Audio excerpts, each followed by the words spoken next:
You're now listening to The Boring History for Sleep, How Ethiopian Scribes Made Books from Goat Hides and Moonlight. Hey guys, tonight we're heading somewhere a little quieter, a little colder, and a lot more goat-scented than you're probably used to. You're climbing a steep, winding trail through the Ethiopian highlands, and the moon is your only flashlight. The stars scatter like spilled salt across the velvet sky, and the path beneath your feet crunches with pebbles and dust, stirred up by ancient sandals and bleeding companions. You pass a grove of juniper trees, swaying gently in the night air, their branches creaking like sleepy bones. Somewhere in the distance, a hyena laughs, probably at your city shoes. You've left behind any trace of modern life, no cars, no buzzing power lines, just crisp air, your breath clouding, and the low, patient murmur of monks who've done this journey hundreds of times before you. The monastery ahead isn't what Hollywood sells you. It's not towering spires and stained glass. It's a squat stone structure hugged by the earth, perched like a sleepy lion on the ridge. A single wooden door stands open, letting out a faint flicker of lamplight and the smell of that charcoal and goat fat. You step inside. The walls are painted with saints who have more eyebrows than expression. The floor creaks under your feet even though it's made of stone. That's how quiet it is. A monk, ancient enough to predate your country, nods to you. You nod back. That's your entire conversation. You're now officially part of the centuries-old process of making a book. Not reading one, making one, from scratch. Except here, scratch means starting with a living, bleeding goat. So, before you get comfortable, take a moment to like the video and subscribe, but only if you genuinely enjoy what I do here. And hey, if you're listening from somewhere far away, drop your location and local time in the comments. It's always amazing to see where you're all tuning in from. Now, dim the lights, maybe turn on a fan for that soft background hum, and let's ease into tonight's journey together. You settle down on a worn cushion that smells like cedar and something faintly medicinal. The monk lights a wick in a butter lamp. Its glow dances like a tired firefly on the curved walls. The wind hums against the thick stone, just low enough to lull, just sharp enough to remind you this isn't Kansas, or France, or even modern Ethiopia, to be honest. You're standing in time's basement. The scriptorium doesn't look like much at first, just a few low wooden tables, a scattering of tools that would confuse any IKEA worker, and shelves cradling what look like ancient bricks, except they aren't bricks, they're books, hundreds of years old, made by hand, made, as you'll soon find out, under moonlight, and with the kind of patience that could humble a glacier. You hear a monk mumble something about the waxing gibbous. Not a Harry Potter spell, he's talking about the moon. You see, time here isn't measured by clocks or schedules, but by the phases of the moon, the songs of birds, and the feeling of wet leather under one's nails. If that sounds gross, it's because it is. But also kind of magical. One candle sputters. A breeze stirs your tunic. You're offered a bowl of tej, a honey wine that tastes like fermented summer. Don't drink too fast.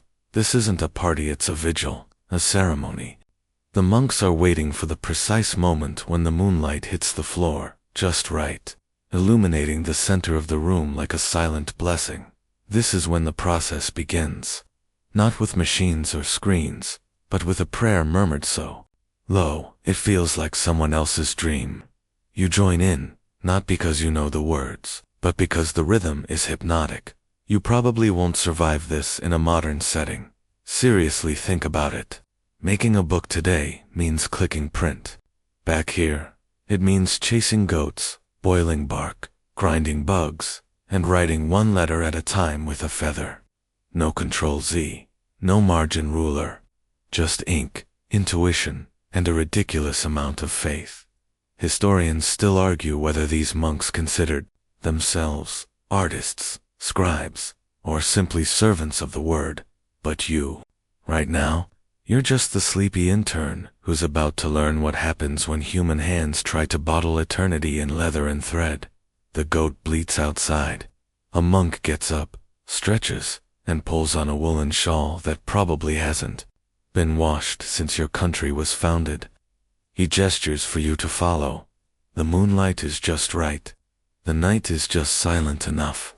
And the first step to making a sacred manuscript is about to begin, not with ink, but with hooves. The goat is not thrilled about your newfound enthusiasm for historical authenticity. You stumble slightly as you follow the monk down a sloped path behind the monastery. It's lit only by moonlight, thin and silver like a blade across the rocky trail. Every so often, the monk turns and checks that you're still behind him, though he never speaks. There's no need. The bleeding ahead is already a conversation. At the bottom of the hill, a small pen awaits wooden fencing patched together with twine and more hope than engineering. Inside, goats, dozens of them, horned, shaggy, and chewing as if preparing for a poetry recital they didn't sign up for. One of them, apparently, is destined to become a book. Now, let's be clear. This isn't a gratuitous sacrifice. It's deeply practically and oddly respectful. The monks believe that each hide used for parchment carries forward something of the goat's spirit. The animals are well cared for. No one just grabs the nearest one and starts making bookmarks. You watch as the elder monk runs a hand across a goat's back, inspecting it like a tailor feeling for fabric grain. This one's too thin. That one has a scar. That one's hair is too coarse, like trying to write on a carpet. The right hide must be supple, even-toned, and taken from an animal raised on clean herbs and good air. Yes, air quality is actually a factor. A goat that's lived near smoky cooking fires apparently produces parchment that curls, cracks, and smells faintly like stew. There's also the matter of timing. Moon phases, again. Some say hides stretched under a waxing moon dry too fast and become brittle.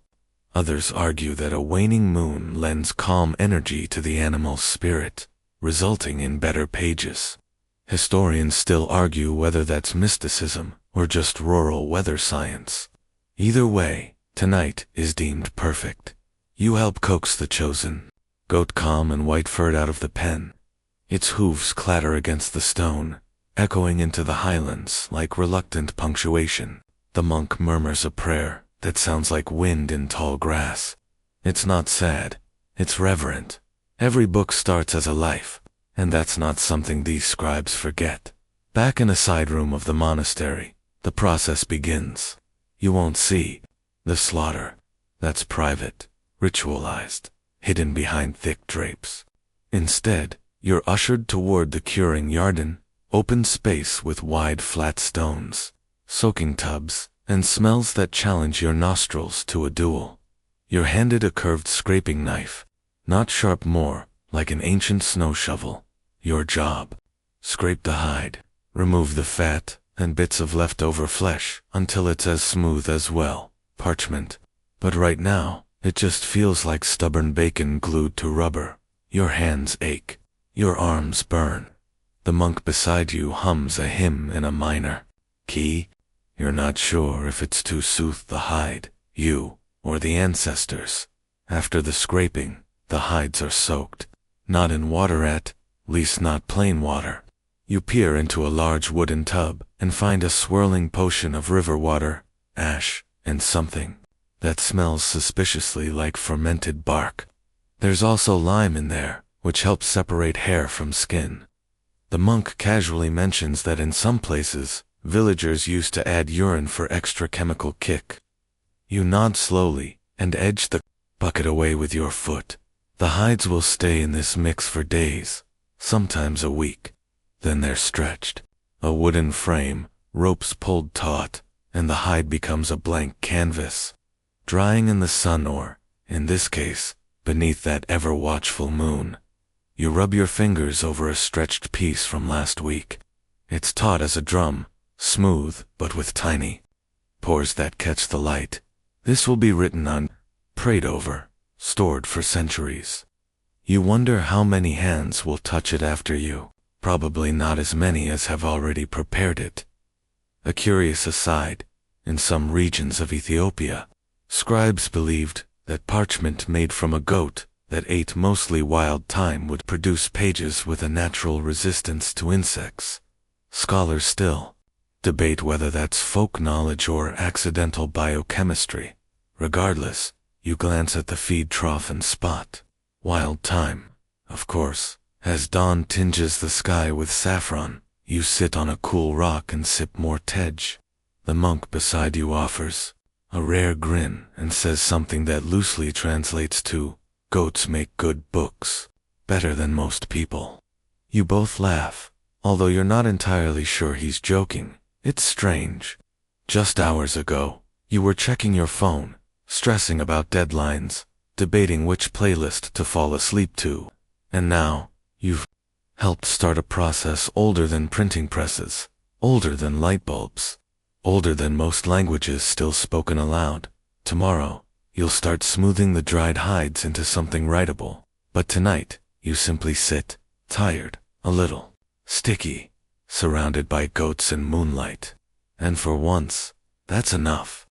You wake with a crick in your neck and a goat sniffing your shoelaces. Apparently, dozing off near the curing yard makes you part of the night watch. A passing monk gently nudges you upright with the end of a broom, silent, efficient, as if he's done this 1,000 times. He probably has. The hides from last night's ritual are now stretched tight across wooden frames, like medieval trampolines. You're ushered toward one that's just dry enough to work with. It's translucent in places, pale and firm like waxed paper left in the sun.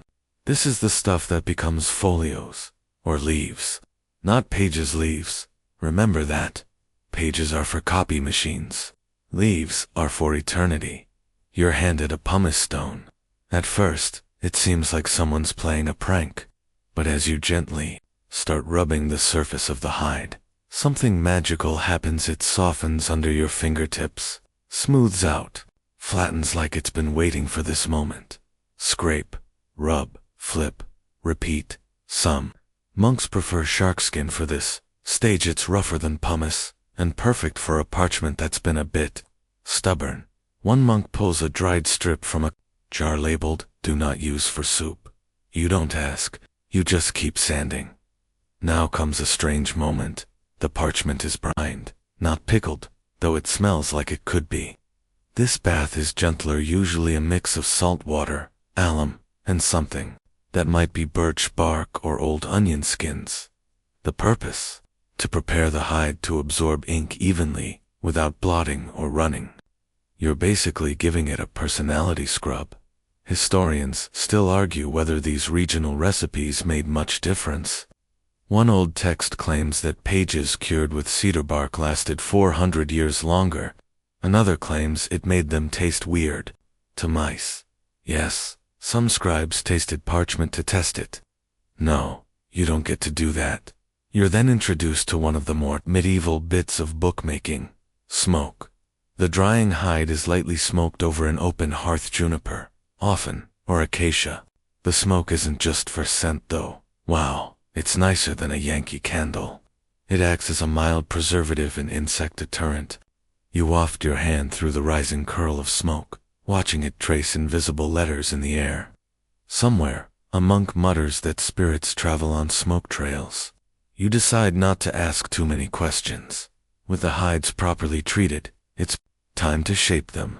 Out comes a crescent blade with an edge so fine it reflects the firelight like water.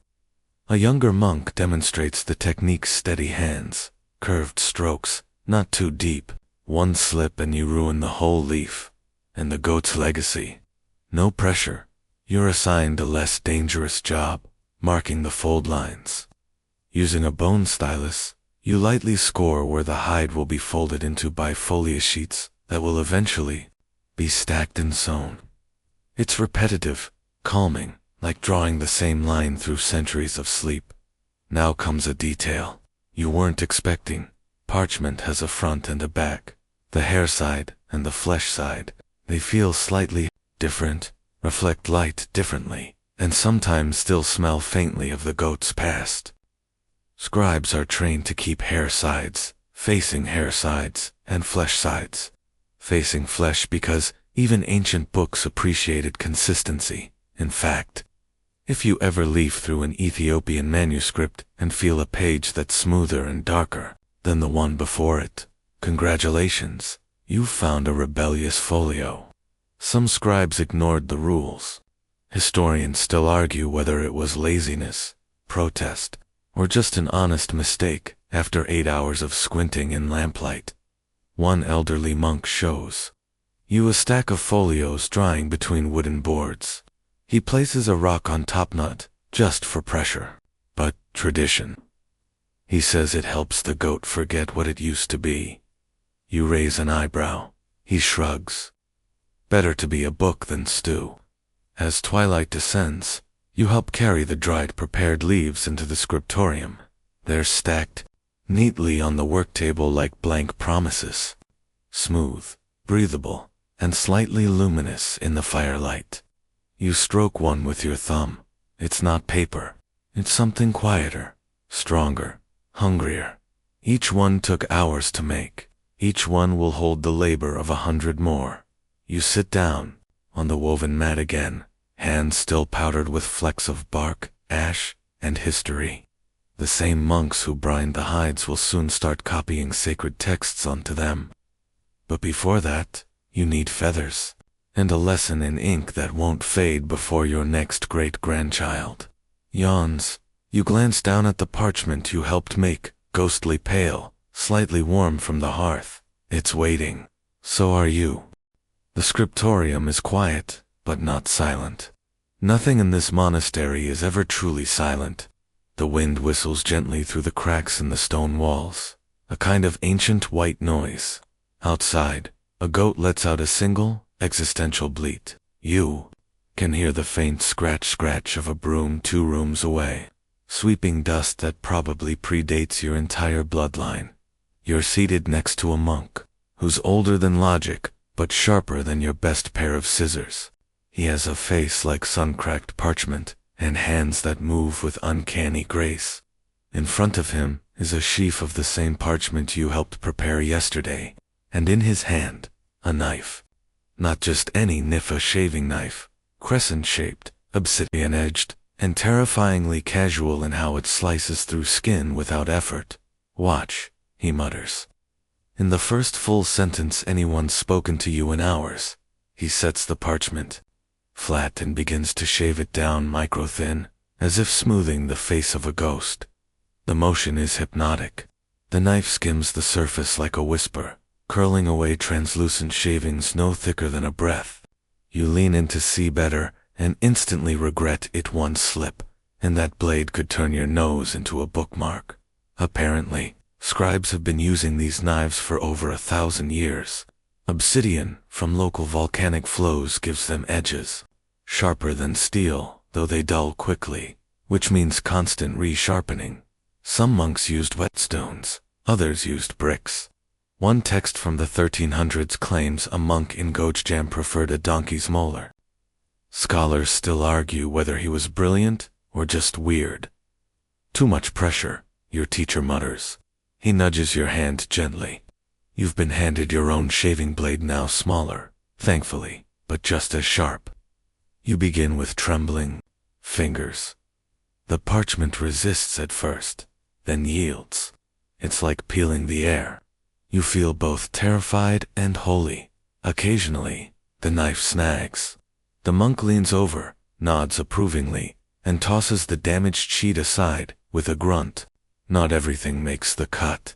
Literally, the next tool is simpler. A ruler made from an old reed, and a stylus carved from a bird's toe bone. No, really. Apparently, the best styluses weren't always from trees. A scribe once wrote an entire psalter using a stylus made from a stork's leg. It's now in a museum, probably haunting the place. You take your stylus and begin to score guidelines on the parchment. Rows and margins that will tell the letters where to live. It's like drawing invisible roads for words to travel down. No ink yet, just pressure. Scratch, scratch, careful, meditative. The sound is barely audible, but oddly comforting. like mice doing calligraphy in the walls. The monk next to you hums as he works. You recognize the tune. Now he's been humming it for days. A lullaby from the Book of Enoch, maybe. Or maybe it's just a theme song for monks who haven't seen a chair with a backrest in 30 years. Then comes the quill. You follow another monk outside, down to the small grove behind the herb garden there. A collection of feathers is tied up like a prize bouquet. Goose feathers, mostly.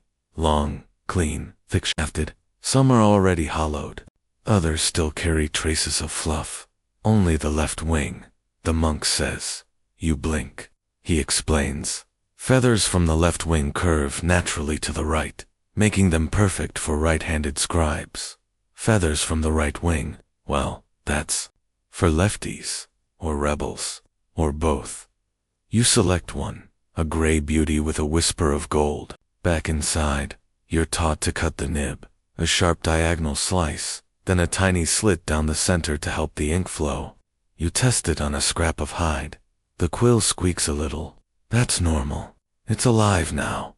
Back at your mat, you try writing your name.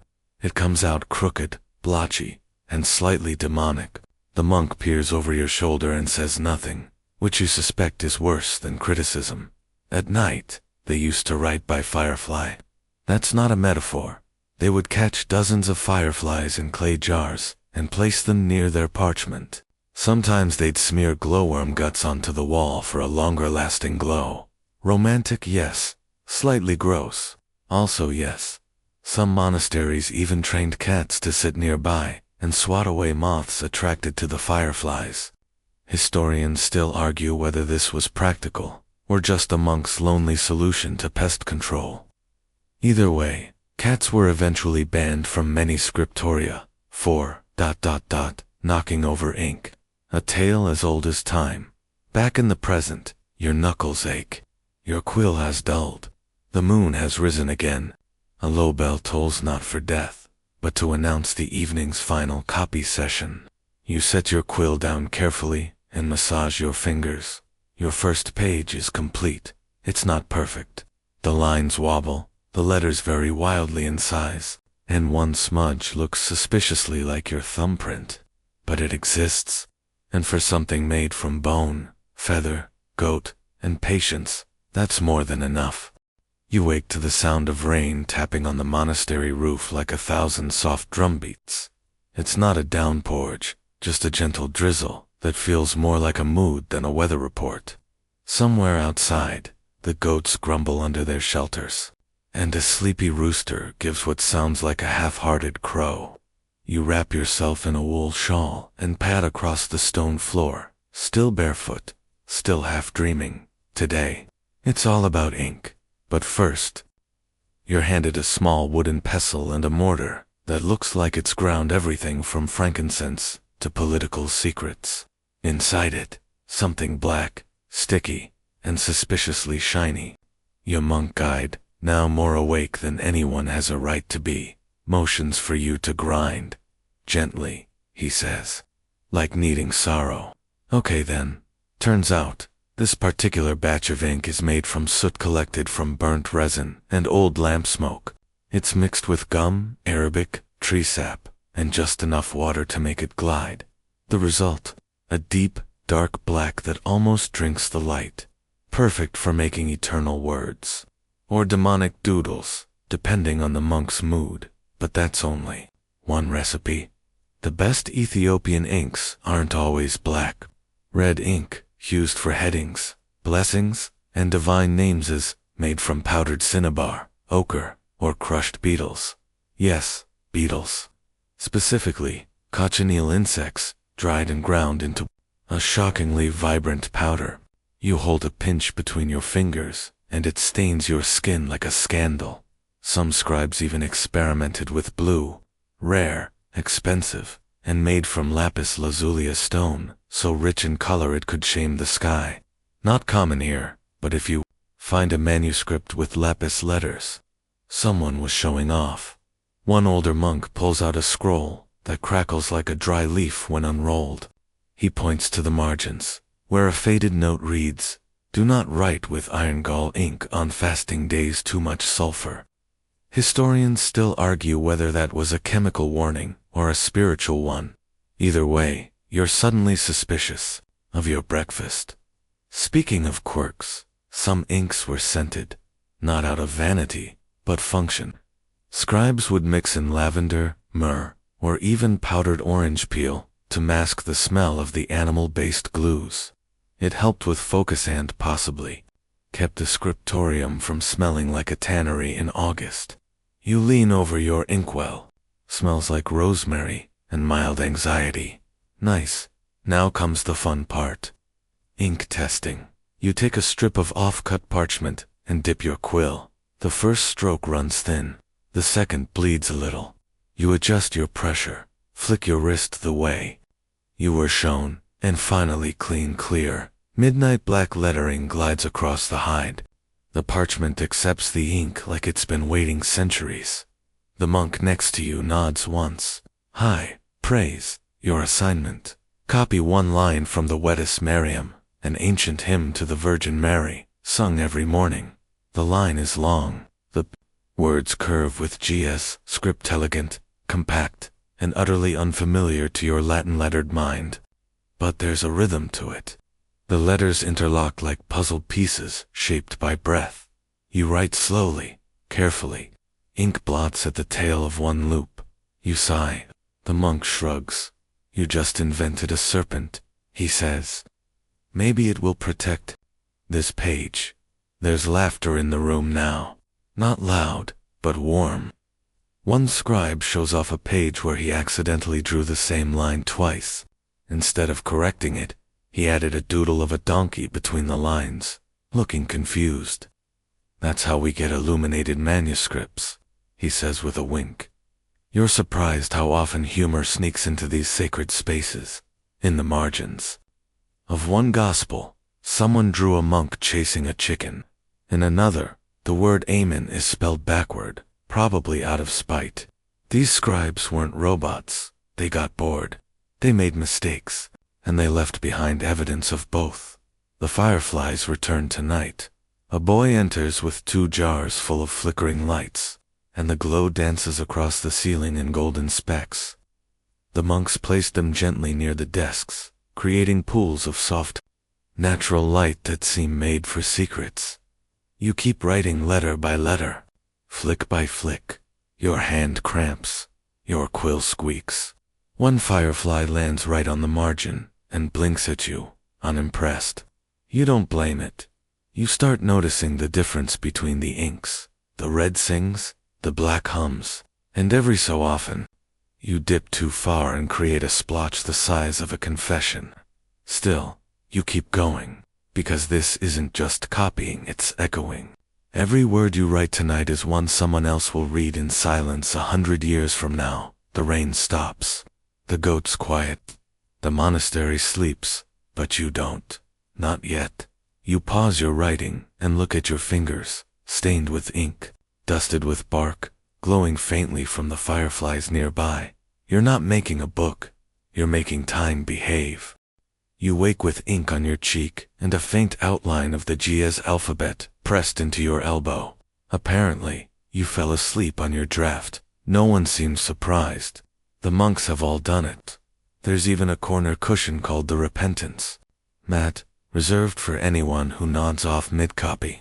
You curl up from it now, grateful for the guilt-free snooze and the smell of roasted barley wafting in from the courtyard kitchen.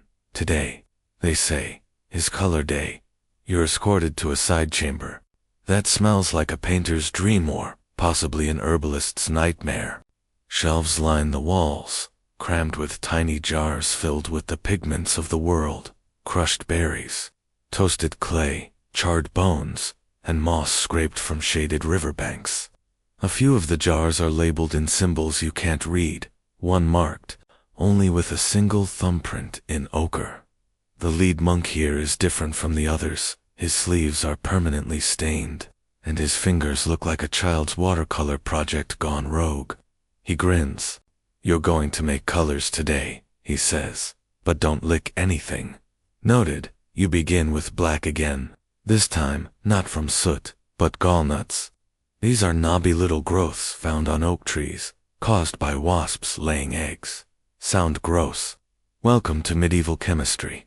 The galls are crushed, soaked, and mixed with iron salts to create a rich, dark ink that bonds to parchment so strongly it can last 1,000 years. The monk hands you a spoonful of the paste. You stir it into a bowl with vinegar and gum Arabic until it thickens. The smell is eye-watering, tart, earthy, and vaguely metallic, like rainwater left in an iron cup. You dip a test quill and draw a line. It's so dark it looks like it might cut the parchment itself. Now for red, you grind cinnabar, a mineral so vivid it looks like frozen blood. The powder is deadly if inhaled, which is why the monks grind it with cloth masks that make them look like slightly sleepy executioners. You work slowly, trying not to breathe too enthusiastically. The pigment is then blended with egg whites to help it stick and to give it that subtle sheen under candlelight. Next up, yellow. This one's made from saffron, yes, the spice worth more than gold. Just a few threads crushed with water release a radiant golden hue that glows even in the dim monastery light. The downside, it fades quickly under sunlight, which means monks had to store their manuscripts in low-light rooms. Or in caves. Yes, actual caves. One 14th century manuscript was discovered perfectly preserved in a highland cave, next to a goat skull and a spoon. Why the spoon? Historians still argue about that then. Blue dot, this one is precious. Literally. True ultramarine is made from lapis lazuli, imported across deserts from Afghanistan. It's crushed, purified, and bound with honey and resin. A thimble of it costs more than a camel. The monks only use it for divine names, sky and holy illustrations, or the occasional peacock feather. You're allowed one stroke. It's like painting with starlight. As you work, the monks begin to sing. Not loudly, just under their breath, in tones that rise and fall, like breathing. You can't tell if it's a hymn or just muscle memory. The room becomes a sacred rainbow. Voices humming over the clink of pestles and the scratch of quills. It's equal parts alchemy and lullaby. You glance over at a half-finished manuscript and notice something strange. The margins are filled with tiny gold leaf dots. They're not decorative, they're errors. Each time a scribe made a mistake, instead of erasing it, which would risk damaging the parchment, he'd mark it with gold. Flaws made luminous. You smile. That feels, generous, holy. Even the monk beside you dips a tiny brush into his red pigment and corrects a letter, then adds a tiny bird next to it. For balance, he says, and to make the angels laugh. You spend the rest of the day helping lay base colors on a new manuscript's illumination. The image is abstract, a swirl of flora, geometric halos, and one oddly judgmental-looking lion. Your brush slips once and turns part of a leaf into a blob. You start to panic, but the monk only laughs. It's a pomegranate now. Pomegranates are sacred. Another monk walks by with a jar of indigo and announces that the fireflies are getting lazy. Time to switch to candles. You finish your work with a final dab of yellow in a saint's halo. It dries into a warm glow, like a second sunrise on the page. Later, as you clean your brushes and scrub your hands with sand and lemon rind, you look at your fingers, stained red, yellow, and blue. You think about the fact that every monk here has spent his life coloring silence, preserving thought, illuminating not just text, but time itself. You helped, a little, and you didn't even lick the cinnabar. By now, your fingers are calloused, your knees ache from sitting cross-legged, and your eyes have learned to recognize the difference between flesh side and hair side of a parchment at a glance. You're not just visiting anymore, you're part of the rhythm. But today is different. You enter the scriptorium and something feels off. The usual quiet murmur has been replaced by frustrated muttering.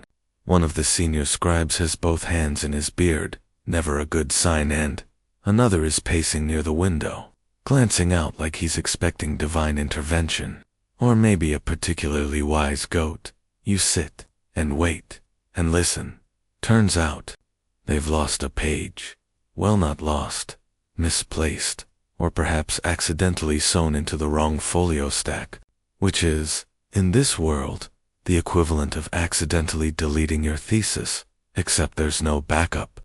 A manuscript copy mistake isn't just annoying, it's a theological headache. You can't just write oops and move on when you're dealing with sacred scripture. This is when you learn about the scribe's lament. It's not an official prayer. It's more of a collective groan turned tradition. Whenever a mistake or crisis occurs during manuscript production, the monks take a break, not to scold or panic, but to, well, complain elegantly. They sit in a circle, and each takes a turn, voicing their woes, aching backs, dried up ink quills that snap mid-sentence, goats that eat half-finished pages. One monk recounts how a mouse once urinated on his copy of the Book of Jubilees. Another tells a story about sneezing so hard mid-verse that he inked a smudge shaped like Saint Michael. He looked surprised. The monk shrugs. You're invited to share. You think for a moment and say, I haven't felt my left foot in 3 days. The room nods in solemn understanding. There's laughter, a lot of it, quiet, warm, and unhurried. One monk throws his hands up and exclaims, if God wanted perfect books, he'd have given angels better handwriting. You're handed a warm cup of tej and a moment to breathe, but the page still needs to be found or rewritten. The scribe whose work was affected sits back down with a sigh so deep it might have come from the parchment itself. He wrinks his quill and begins again, muttering the same words he wrote yesterday, only this time with more caution and a twitch in his left eyebrow. And then you learn about the cat, apparently. This monastery used to allow cats inside the scriptorium to keep pests, all mice, beetles, and the occasional wandering snake. But one feline, nicknamed Dagmawi, earned legendary status after walking straight across a fresh folio, leaving inky paw prints in the margins of Genesis. The prints are still there. The manuscript is still used. A joke developed: when God rests, the cat edits. Historians still argue whether such paw prints were accidents, symbols of blessing, or clever jokes by bored scribes. Whatever the truth, no cats are allowed in the scriptorium anymore, though one does loiter near the windows, staring in like, it's biting, it's time, you get back to work. Your task today is to help copy marginalia, those little side notes scribes leave to themselves, future readers, or anyone lucky enough to decipher their tiny handwriting. Some are practical. Watch the ink here it bled yesterday. Others are philosophical. This passage makes more sense when sung. And some are ... odd. You copy one that reads, my stomach aches, but the spirit sings. Below it, someone else had added, centuries later, try eating fewer figs. These quiet conversations across time are what make this work feel so alive. As the evening sun slants in through the high, narrow windows, the monastery starts to glow burnished orange and warm like bread from an oven. You've copied 2 pages, corrected 3 spelling slips, and successfully avoided spilling ink on your robes for once. The pacing monk from earlier finally finds the missing page wedged behind a shelf, slightly curled, but intact. A cheer rises, muted, but real. The scribe kisses the edge of the folio and places it back in its rightful spot. You end the day by sharpening your quill, wiping down your work table with a cloth soaked in rosewater, and stretching your legs until your knees sound like breaking kindling. Before bed, you visit the reading alcove, where older monks whisper aloud to the manuscripts as they read, not to worship them, but to keep the words warm. You do the same. You read your copied page in a whisper, the firelight dancing on the gold margins. You stumble on a phrase, but keep going, because the book forgives, and the scribe eventually does too. You're starting to see things, not visions though, after your third night of moonlit manuscript work. Those aren't entirely off the table but patterns, hidden orders, margins that once felt decorative, now thrum with whispers. Today, you're tasked with reviewing a completed folio. Not to read the words, that's for priests, but to inspect the edges. Margins, you're told, are where the soul leaks out. They're also where the mischief begins. You're handed a manuscript nearly a foot thick. Its pages butter-soft, its cover smelling faintly of beeswax and ancient bread. The text is beautiful, dense, GS script in bold black ink, divine names lit in crimson. But your job isn't in the lines, it's between them at first. All you see are neat boxes, those comforting red and gold lines forming invisible cages for the text. But then, there it is, a tiny drawing, at the bottom of a page about Levitical purity. Someone has doodled a goat, wearing shoes. You blink. Look again. It's still there. You flip a few more pages and find more. A monk with exaggerated eyebrows holding a broom like a sword. A lion sleeping beside a scroll. A hand reaching from the heavens holding ... a spoon. You look around. No one else is laughing. Apparently, this is normal. Illuminated manuscripts are famous for their ornate decorations, floral patterns, symbolic beasts, winding borders of vines and fire. But Ethiopian scribes had their own quirks. Instead of over-the-top gold flourishes, they favored more subtle, personal touches. A wink from the margins. A donkey with wings. A fig that looks suspiciously like someone's face. One monk beside you explains, margins are where doubt lives, and doubt needs a friend. That's when you spot the notations, tiny red-ink notes, beside select passages, reminders to the scribe. Interpretations, corrections. One says, this verse can be sung if the scribe gets bored. Another simply reads, too many goats in this chapter. Historians still argue whether these notes were practical or playful. Some believe they were early forms of commentary. Others say they were a bored monk's version of tweeting. But not all marginalia are. Light-hearted in a manuscript from the 1400s. You find a page where a thumbprint, long dried and faded, marks a verse about exile. No doodles here, just a faint smear across the word wandering. You ask a monk about it. He only says, that scribe never finished the book. You don't ask more. There's power in what's not said. To dot in another folio, you find a blank space left in the middle of a hymn. Not a mistake intentional. The monk beside you nods. That space is for breath, or for grief, depends on the singer. Margins also became battlegrounds.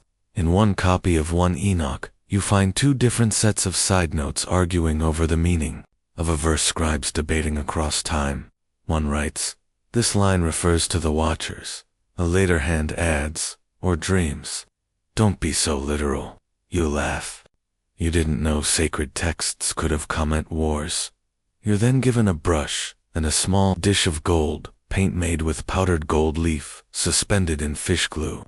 Your job, highlight a sacred name. One word. That's it. You dip the brush. Your hand trembles. You paint slowly, letting the gold settle into the groove of the letter like water into stone. The effect is immediate. The word gleams, even in dim candlelight. Not flashy, just undeniable. Like a whisper you can't unhear. You glance to the margin beside it. A bird sits drawn in profile. Head tilted, as if watching you work. You wonder, how many hands have turned this page? How many eyes have scanned it? Mouths murmured it, fingers traced it. You wonder how many jokes, arguments, and sighs it absorbed before being shelved in the monastery's stone library. And yet, it's still here. Margins, you realize, are not just for mistakes. They're for humans. The goats may have provided the skin. The ink may have come from beetles and bark. But it's in the margins where you meet the scribe, the person, the exhausted, funny, cranky, reverent person who gave you this page. And maybe, if you're lucky, They gave you a small cartoon of a grumpy angel chasing a fly. You close the folio gently. The gold glows for a moment, then settles into stillness. The margins are quiet now, but they remember. The morning is cold enough to make your teeth complain, but inside the binding room, it's warm with motion, quiet hands, careful knots, soft hums that echo off stone walls like lazy bees. Today, it's time to sew the words together. You're handed a bundle of folios, folded pairs of parchment sheets that, once stacked, will become a choir, the basic building block of a manuscript. Each folio is like a breath. Together, they make lungs. The binding monk wears a leather apron stained with time and ink. He beckons you to sit on the floor beside him, where spools of linen thread, coils of raw silk, and animal sinew rest in bowls. You reach for the silk, thinking it's the fancy option. The monk smiles and shakes his head. Too slippery, he says. Silk is for people who don't mind their books falling apart during plagues. You nod gravely. Sinew it is. The process begins by stacking the folios hair side to hair side, flesh side to flesh side, just like you learned. The order matters. Sacred books aren't assembled like modern novels. They're constructed like rituals, slow, deliberate, full of breath-held pauses and micro-decisions. One folio misaligned, and the entire gospel might rhyme awkwardly. You learn the art of pricking. Small holes are pierced through the fold of each folio with a sharp, all perfectly spaced, gently twisted, never punched. These holes will guide the sewing thread like tiny constellations. Your hands fumble at first, pricking too deep, or crooked, or barely at all. The monk leans over, adjusts your grip, and says, "The parchment is stubborn, but respectful. If you are," you believe him. Threading begins. Not with a needle, but with a curved piece of bone, filed to a point. You pull the sinew through the holes, back and forth, over and under, in a motion that feels more like weaving than stitching. The folios tighten, compressing into a spine that already hums with age. You can feel it. This thing has weight, memory, authority. Every few folios you add a kettle stitcher looping knot at the end that locks the section in place. You're told it's called that because it resembles the hook used to hang a kettle over a fire. You believe that too. At one point your thread tangles. You tug, it tightens. The monk sighs and mutters, something that probably translates to young fool, then shows you how to untwist it, using only a wooden comb and eternal patience. You marvel at the way his fingers move, quick, precise, and strangely loving. As the sections come together, the codex, yes, it's officially a codex now, starts to form. It doesn't flop like a paperback. It resists movement, holds its shape. You realize something most people forget. A manuscript isn't flexible, because it was never meant to be rushed. Then comes the cover. You're shown a stack of old wooden boards, smoothed, sanded, and slightly bowed from humidity. You pick two, wrap them in goat leather. Of course, sand helps stretch the skin taut across the boards. It's a delicate dance. The leather is soaked first, then pulled while still damp, drying into a drum-tight embrace. Clamps are used. Stones are stacked. Prayers are muttered, though mostly about glue setting properly. Some covers are plain. Others are decorated with hand-tooled crosses, stamped borders, or fragments of older books sewn right into the leather like scars. One monk shows you a cover that used to be a failed manuscript, the ink still faintly visible under the new surface. Redemption, he calls it. Once dry, the boards are sewn onto the folio stack through cords looped inside the spine. This step is tricky. Too tight, and the book won't open. Too loose, and the book ages like a grump. You're allowed one attempt. You fail, of course. But the monk smiles and tightens it properly without mocking you. Finally, CLA, SPS, tiny metal, hooks and latches are added to keep the book closed. Not for security, for pressure. Parchment swells with humidities, especially in mountain climates. These clasps help the book remain calm. Even books need boundaries. You hold the finished manuscript in your lap. It's warm. The pages whisper when moved, each one crinkling slightly like a memory resurfacing. The spine creaks, but doesn't complain. The binding holds. The cover breathes, faintly of leather, oil, and 1,000 candle-lit nights. It's not beautiful in a museum sense. It's alive.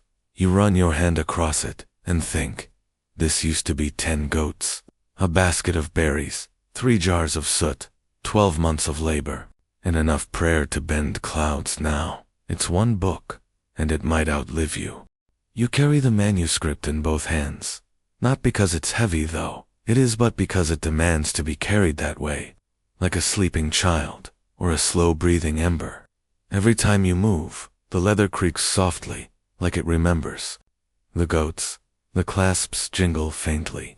The parchment inside adjusts to the light, each page whispering against the next in the hush-hush voice of things too old to explain themselves anymore. The library is tucked deep within the monastery, behind thick walls and thicker shadows. There's no sign above the doorway, just a carved symbol, a circle within a square, barely visible, barely meant to be. You duck beneath the lintel, carrying the book like an offering. Inside, it's colder, not unfriendly just ... preserved. Rows of stone shelves run like ribs across the room.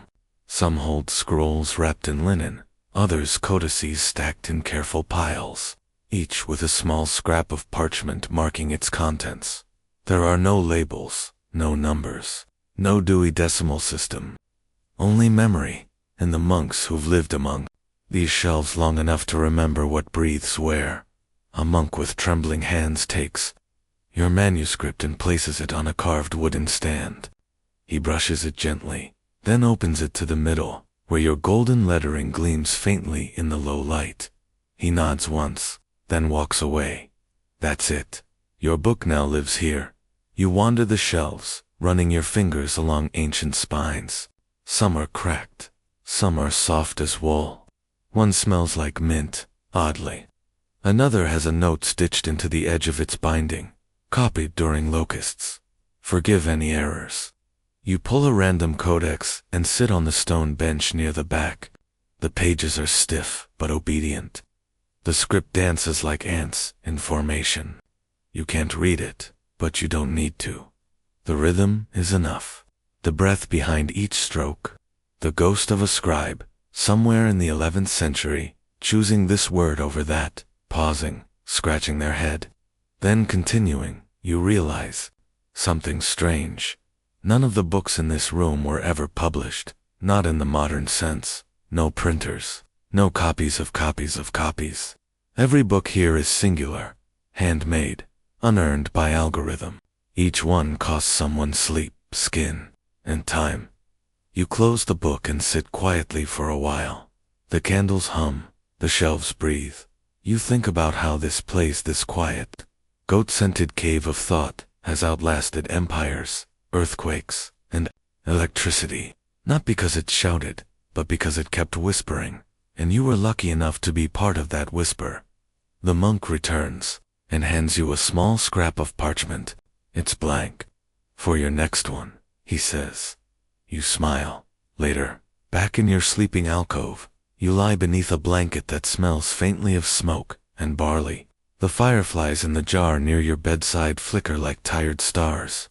You stare at the ceiling, where the stone patterns resemble wings. You think about mistakes, marked in gold, margins full of birds and jokes, threads that hold for centuries, books that remember more than they were written to say. And you sleep. Let your breathing soften now. There's no more ink to grind, no more goats to chase. The pages have all been bound, the margins filled, and the candles are down to a golden stub. The library is closed, the tools are cleaned, and your fingers stained with red and black have finally stopped trembling. Let the stillness settle. It's the same stillness those scribes worked inside for centuries. A hush deeper than silence, a kind of waiting, patient and proud. like a book closed on a table, like a thought you haven't spoken yet. Feel the stone beneath you not cold, but steady. The earth holds you. The walls keep the wind out. The goats are sleeping. Even the fireflies have stopped blinking. You can still smell the ink. A trace of beeswax. Maybe even time from the goat's last supper. You smile. The manuscript is safe. The work is done, and maybe, someday, someone will read those pages under a different sky, in a different tongue, and smile at the faint smudge you left behind. A thumbprint, a margin doodle, a crooked letter that proves someone was there. Someone cared. You were part of that Tao. Let it go. Let the wind curl through the trees like a lullaby. Let your breath slow like the turning of a very old page. The moon is high, the story sleeps, and so do you. End of script. Sweet dreams.